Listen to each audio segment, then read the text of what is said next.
Melaghar police recovered the bike which was stolen 2 months ago from Nalchar. Later, the police handed over the bike to its rightful owner Vishwajit Bhomik. According to the report, on the last 16 February, Vishwajit Bhomik of Nalchar was going for his agricultural work on his bike. After that, he left his bike near Nalchar VOC office for doing work. Later, after returning from the work, he saw his bike was missing from the place he left before going for work. He then immediately filed a complaint at Melaghar police station about the incident. In the end, the Melaghar police recovered the bike which was stolen 2 months ago from Nalchar. Later, the police handed over the bike to its rightful owner Vishwajit Bhomik. 2024 Nalchar BUC area থেকে রাত্রিবেলা একটি motorbike চুরি হয়।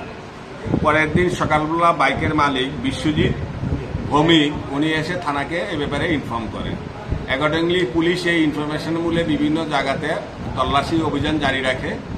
গত 20/4/2024 মোহনবুক কালাপানিয়া এরিয়াতে ASI Taiyab Hossain bike checking করা রাত্রিকালীন সময়ে বাইক এবং গাড়ি যখন চেকিং করছিলেন সেই সময় এক অজ্ঞাত পরিচয় ব্যক্তি বাইক পুলিশ দেখে বাইকটি রেখে সে দৌড়ে পালিয়ে যায়।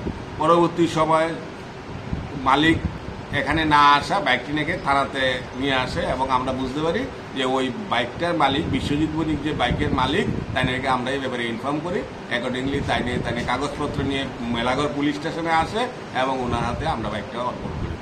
স্যার বাইকটা কোন জায়গাতে চুরি হয়েছিল? ওই বাইকটা চুরি হয়েছিল নলছর বিউসির সামনের থেকে। দেখি স্যার যে চোর কি ধরা সম্ভব হয়েছে? না, চোর ধরা সম্ভব হয়েছে না, আমরা এই ব্যাপারে অভিযান জারি রাখছি। Vishwajit Bhomik was gratefully thankful to Melaghar police for recovering his stolen bike. Bureau report, Chini Khorang.